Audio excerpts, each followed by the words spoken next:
Good day.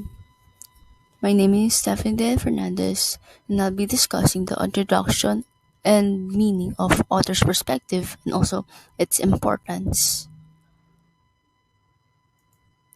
What is author's perspective? It is how the author feels about the subject, or, in other words, how the author looks at the topic or idea in a certain material that they wrote. Also, it helps the reader determine what purpose of the author's way to convey their message to the audience. In a one word author's perspective definition is worldview. And meaning what worldview means is the author means to convey the message in a worldview perspective, and it emphasizes on how they will show their um their message that is meant for everyone, like terms of, let's say, advertisement, in which my uh, groupmate will discuss further examples. In terms of advertisement means that, let's say, 100% pure pulp orange. If that's the if I put it, if I word it correctly, that's an example of uh, con- uh, message that is conveyed to the audience. How do authors write? Authors use text structures depending on the purpose of their work. Some authors try to entertain, but some use a certain aspect of how they can help the reader to understand the material or product. Next, okay, how authors determine the work, how us, how I mean, like how we should determine their work from the tone and how it is written. If the message is written or conveyed to inform with facts, it is expressed in a to either persuade or to entice the audience of the message. Meaning, let's go back to the example of advertisement. It the reason for advertising is to persuade or entice the audience, which is the important of how they will um let's say persuade to buy this certain product, which is the 100% orange pulp, etc. Author versus writer versus point of views. um in searching, there is contradictory, of course, when it comes to perspectives, especially in the eyes of the author, in the eyes of the writer, or in the point of views in within the work or material.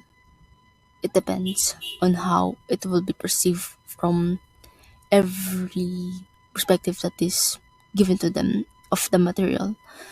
Uh, let's say in a sentence, I guess, the fiction, uh, for how a persona conveys their message, and at the same time, it could be reliable or not, or they will not be what do you call this,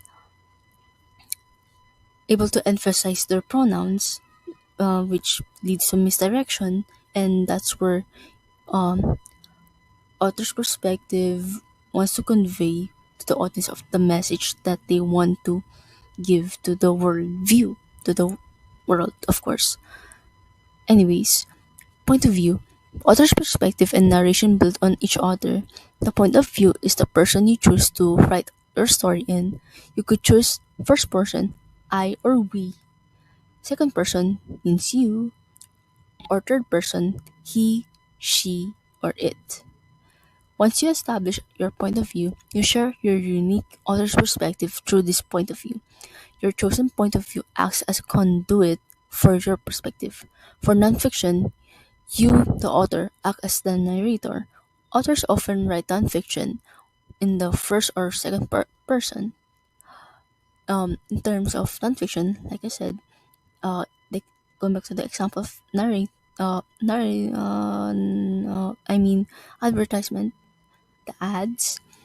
It is written in a first or second person point of view, in which the you, he, she, it, like maybe you will be able uh to get this coupon for free. I think that's persuasive in terms of how they will advertise their product or material. And as for fiction, like it said, it builds on the three point of views, and it depends on how the writer will convey their story, the content or the context, and that's where what do you call this, the reader or audience will be able to determine what the message is, depending on the material itself. Analyzing the author's purpose and technique. This I only got this from the module, and uh, number one, the ad writer's purpose. Example, Nike, a manufacturer of athletic shoes and sportswear, for example, has used an ad campaigns on television and in print media to encourage us to buy the newest, most high-tech, and most fashionable sneakers on the market. I, if if I remember correctly, analyzing the author's purpose and technique is directing to the non-fiction side, the non-literary side, in terms of how, let's say, in a literary setting, um, we're still using the figurative speeches to entice the audience to buy this certain product like the Nike shoes, and they're trying to persuade the audience to buy the newest, the most high tech, or even the most fashionable, or at least what's on the trend, or let's say the fads of what happened in the past of the models of the shoes. It's the Nike is still a brand that is still what do you call this, improving and developing more products to market to their consumers, and that's the ad writer's purpose. Number two, the propagandist's purpose. An example: propaganda may serve to further political ambitions, to drum up the support for questionable governmental policies, or to confuse political discussions by deflecting attention from the real issues.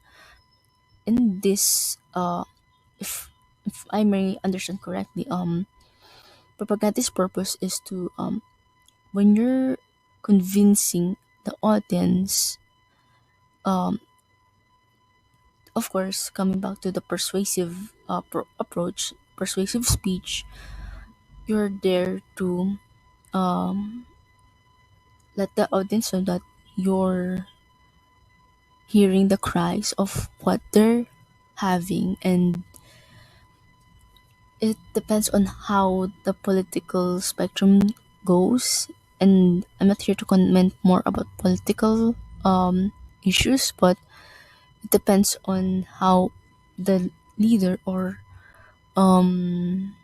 any type of scenario of a person who's giving a speech uh, shows how they want to discuss certain issues, and they are willing to um,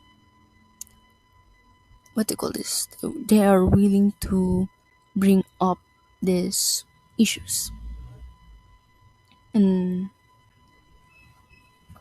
then next, three, the last, I think this is the last one, campaign speeches. Example: some presidential candidates offer a low cost house, no end scheme, corrupt free government, etc. It's kind of the same of the propagandist approach, but this one is for the campaign speeches in terms of persuading their,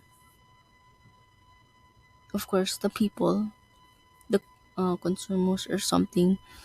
You are showing that you care for the people, and uh, it's just how things go for campaign speeches. It's just these three always use the persuasive approach.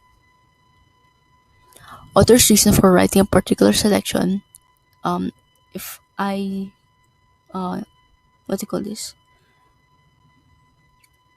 If I remember correctly, this is what is in the module, and it's just separated in three letters or one acronym, but three letters. The PI. P is for persuade. The author shares their opinion with the reader. I is for inform. The author presents facts to the reader. E is for entertain. The author amuses the reader. And in which the, what do you call this? The analyzing the author's purpose and technique is what it is to persuade, to inform, and to entertain. And then this is importance of the author's perspective. Convince the reader to call the writer, describes the writer objectively, criticize the writer's lack of intelligence, entertain the reader with some interesting facts. And that's all.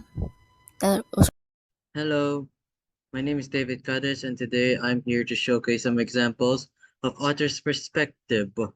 Here are some examples. Number one is advertisements. Some advertisements are everywhere, and the author's reason is to convey information to get the consumers influence to buy their product. Some examples includes 100% pure vitamins, no one grows ketchup like Heinz, taste the rainbow and I'm loving it. These are examples of author's perspective of trying to convey the information and persuade the consumers to try their products out. Number two, propaganda. This is a way of author's perspective to influence the reader. This could be both a good thing or a negative. Some examples included the "We want you can do it, be patriotic, or do your part." These are all positive things, examples I found from the war efforts as a way to support your nation. Next is motivation, the author's perspective of wanting to give hope to the person, or to the one reading it. Some of these examples being hang in there. Yes, you can, keep calm and carry on, one step at a time, and nothing is impossible. These are all examples of motivation where the author wants to give hope to the person and to give them motivation, if you will, something to keep on in life. And last but not the least, proverbs. These are all author's perspective. There's some truth behind those words, and sometimes they can give you meaning, help you change your way in life. For examples of road to hell is paved with good intentions, actions speak louder than words, better late than never, two heads are better than one, and all that glitters not gold. These are some examples of proverbs which they have meaning behind these words that help you on your day-to-day life. These are a reference of what I found, and thank you for listening to this video. Bye.